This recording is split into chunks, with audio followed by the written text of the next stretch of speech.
Hey, good day everybody. Welcome back to the channel. Today we are going to finally tackle the leaky fork seals on the 2015 R1200GS Adventure. I'm not an expert at this. I don't have a motorcycle shop and I haven't been working on bikes that long. So what I do have is some tools, a motorcycle, and a willingness to learn and experience it. So I'm not here showing you how you should do it. I'm just showing you how I did it. So if you want to follow along, awesome. Here we are in late January and just trying to get the bike tuned up for some springtime adventures. So just knocked out an oil change on it, as well as the valve clearance check.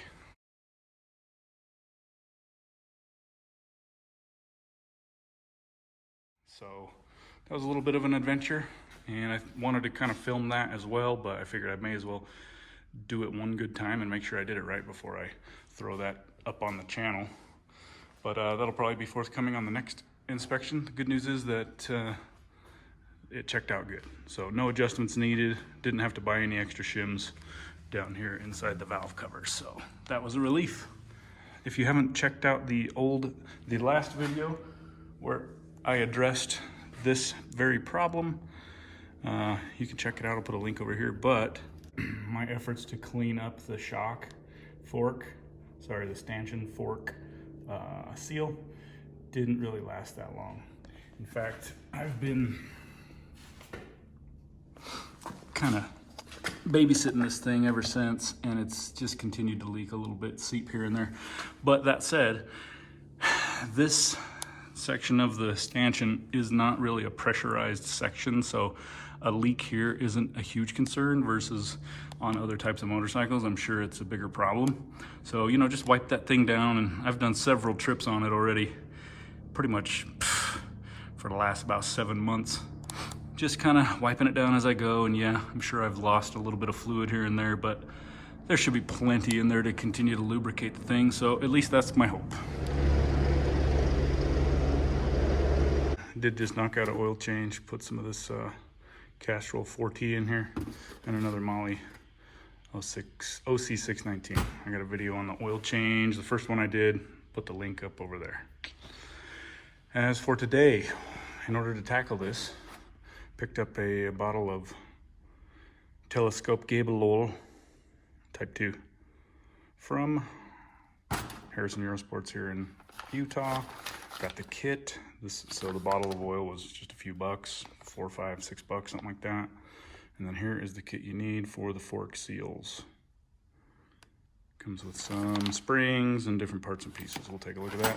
And then in order to drain out the stanchions, I'm gonna use this little bad boy, siphon pump. And then this is basically my onboard toolkit. It's not the greatest setup, but it's pretty small. Folds down pretty small. And you know, these are just generally all the tools, not all of them, but most of the tools I keep on board. In addition to this little doohickey, had to use that for the ignition coil removal. So yeah, let's get this thing started. Giving it a freaking wipe down here. This is so funny how much the internet is full of people that want to tell you the way you're doing shit is wrong. Bad boy off. This is a 14 millimeter up top here. And then there's our little bleeder screw right there.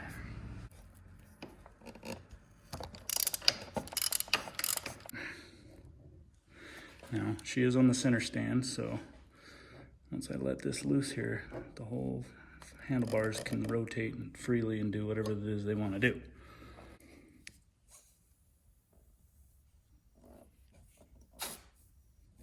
Okay, you heard that suction. That is from the little weep hole right there. There is your seal arrangement and all the fluid down inside. Quite a bit of fluid still in there, quite a bit really. Not a concern with how much came out. Okay, so for this part, the removal, all I have is a regular automotive seal puller, and that seemed to do the trick. Being extra careful not to mar the edge or the lip where the seal seats.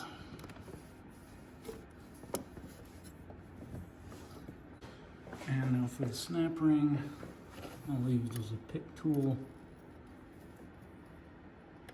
Unfortunately, there's not a lot of tension and pressure on these snap rings, so out she goes with these. Now to get that last inside one out.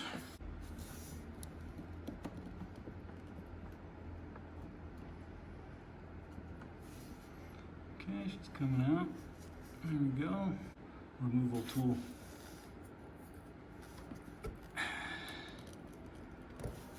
Okay, there we go. And then the last part is the spacer ring. There we go. That's all there is to it. I couldn't think of a better way to drain out the fork besides dismantling the whole thing, which I was trying to avoid doing. So let's see how this pump works out.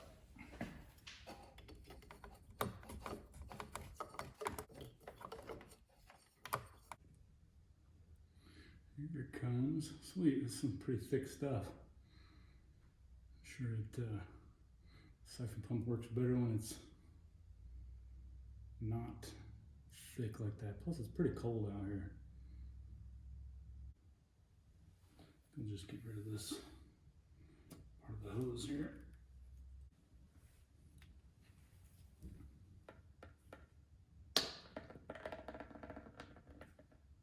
Overall, it's pretty clean fluid. There was a little bit of smoke in there, whatever you want to call it. But overall, it's pretty clean. Not too bad for 36,000 miles. If you've got a better way to do this, by all means, have at it, and also let me know, leave a comment below. Just about done there.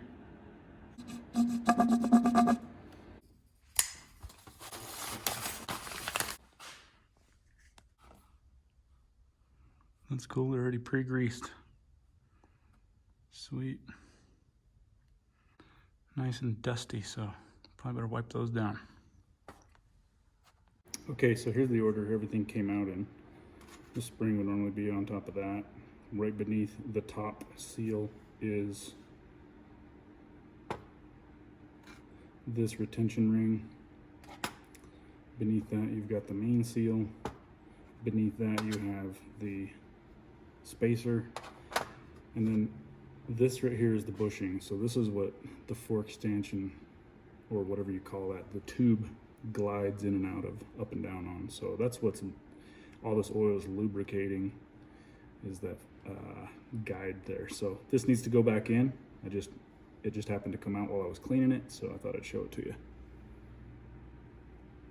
I considered how was I going to get down in there and clean it out. Ideally, you would probably have a nice long something to stick down in there to wipe out and clean it out and get all the gunk out of the very bottom, but I'm not taking the whole fork apart and I'm not removing it from the bike, so you don't really have many options, and I didn't want to risk having something stuck down in the bottom of that. So looks like there's another sleeve that stays in there. Well, when I picked up the bottle at BMW, they assured me that 1 quart would be enough to do the two. So spacer ring just goes right in there. A little bit confusing about whether or not how to put it right side up or upside down, but installing it the exact way it came out, there's a little bit of a bevel on that lower end and it's flat on the top, so that should assist with sliding in there a little bit. Probably want to have a little bit of oil on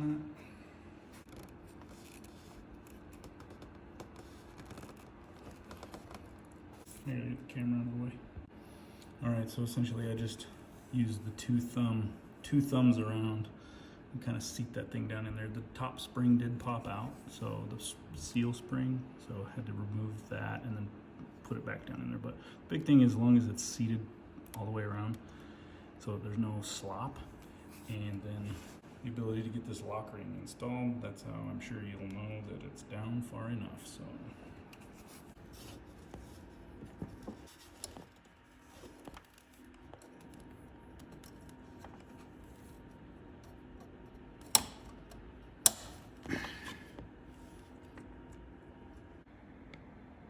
Seems to be down in there far enough. Perfect.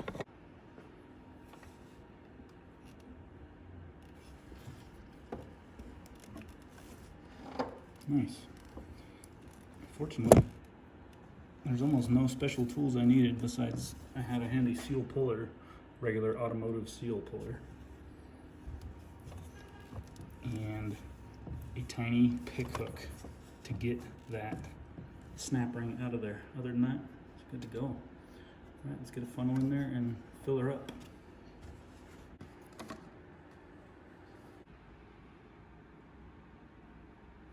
Seems a little bit thinner than the old stuff was. We're gonna go 500.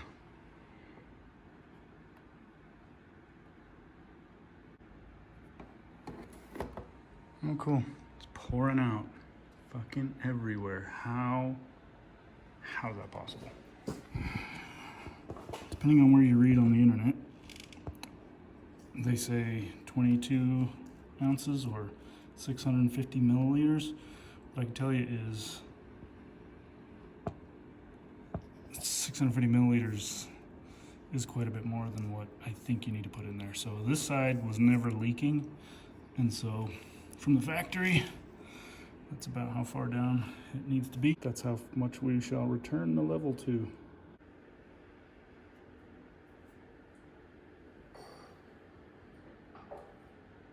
$160 millimeters down from the top rim with the seal removed.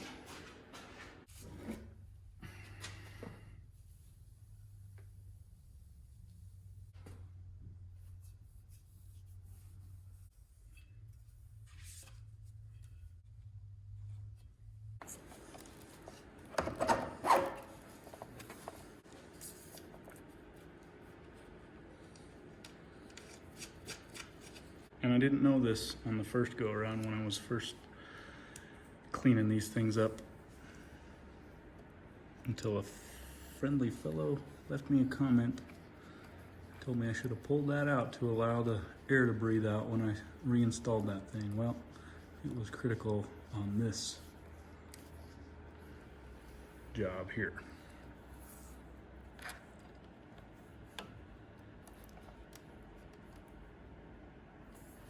Nice little seal on the bottom of it. Kind of a little O-ring.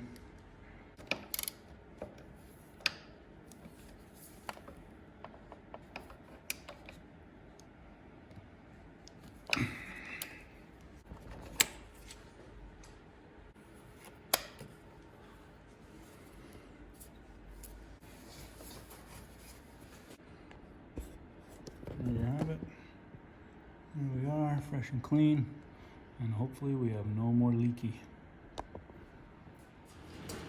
While I work on getting all the oil out of this side, I'll tell you a couple things. This is way bigger of a shit show than I expected, so first thing I can tell you is I got lucky and I didn't saturate my freaking brake pads with oil, because then I'd be replacing those, right? So first tip I'm going to tell you is probably cover your brake pads. As you can see, with the amount of oil that is freaking everywhere, this did not go as simple as I would have thought it would have. Just getting the oil level set back in that other side. I mean, you wouldn't think, how hard can this be, right? Simple job, changing a few seals and replacing some fluid. Shouldn't be hard. We'll knock that out in an hour or so. This thing has gotten me more oily than I ever would have expected. And so, it's a bit of a shit show. So, learn from my lesson and definitely prepare for some freaking oil to be everywhere. You know, I got that tube down there as far as what I thought was to the bottom. And I'm not totally 100% sure that I got it to the very bottom on the other side, because when I tried to add 500 mils to it,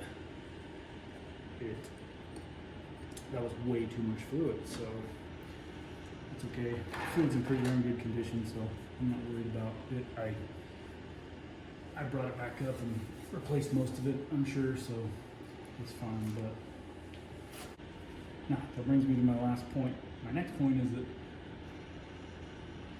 why would anybody watch this video where this guy's doing this shit on his bike and really doesn't know what he's doing?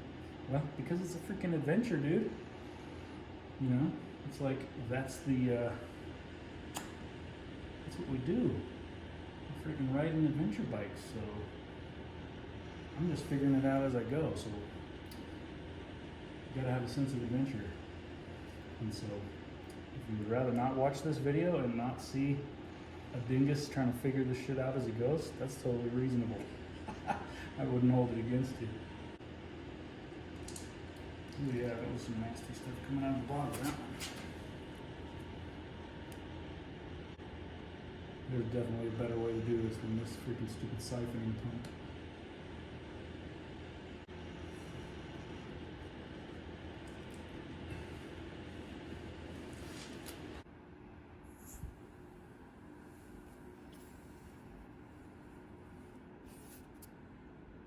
There you go. Whew. All right, well, here we are, you guys.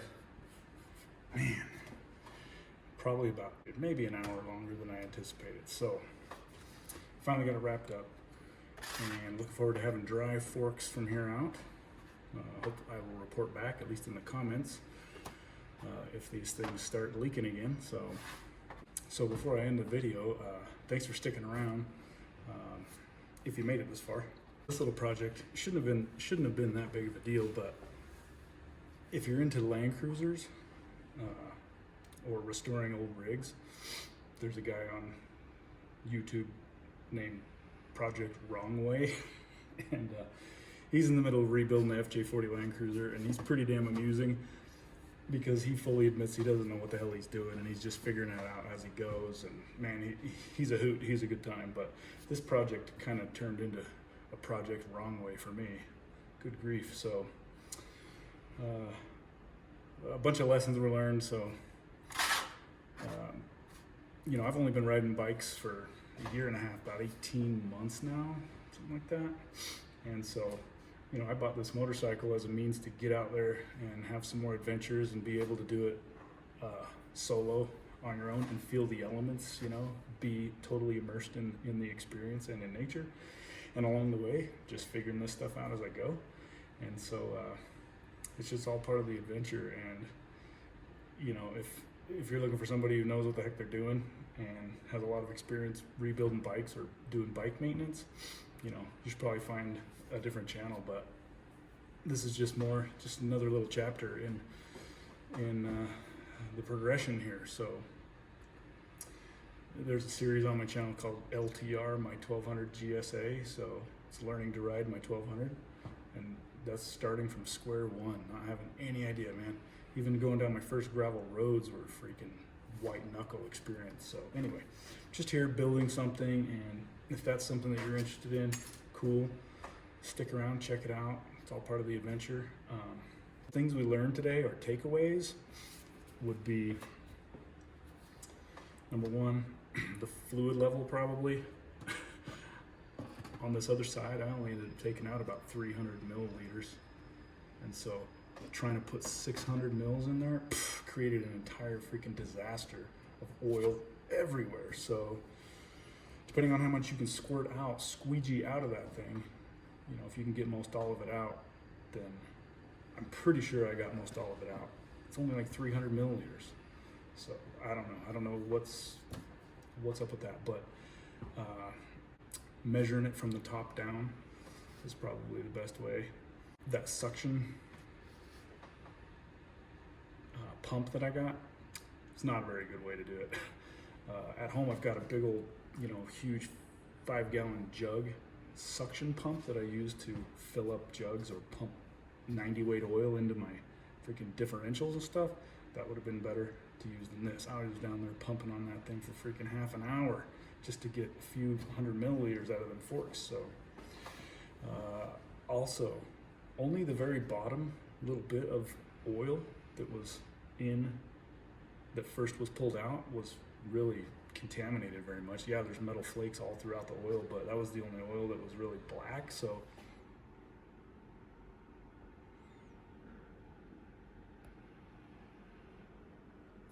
as I'm sitting there pumping it all out, I'm like, why am I even changing all this oil? It's like crystal clear. It's freaking good oil. So if you're just changing your seals, I would consider maybe not even sucking and replacing all the fluid out. Yeah, this thing has 36,000 miles, but that fluid looked pretty dang good.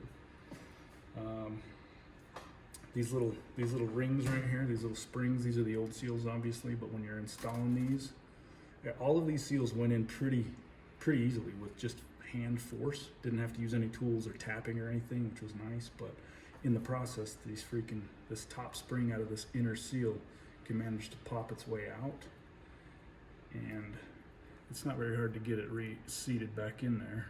But when you take it out, when it's out and you put it somewhere, be careful and don't forget to put that thing back in there, because I put the second seal on top of that, and then I had to pull that damn seal off so that I get my fingers down in there and reseat that thing. So I don't know, hopefully a few lessons learned on this one, and it was worthwhile watching it. And shit, we'll see what the next adventure brings. So we'll see you on the next one.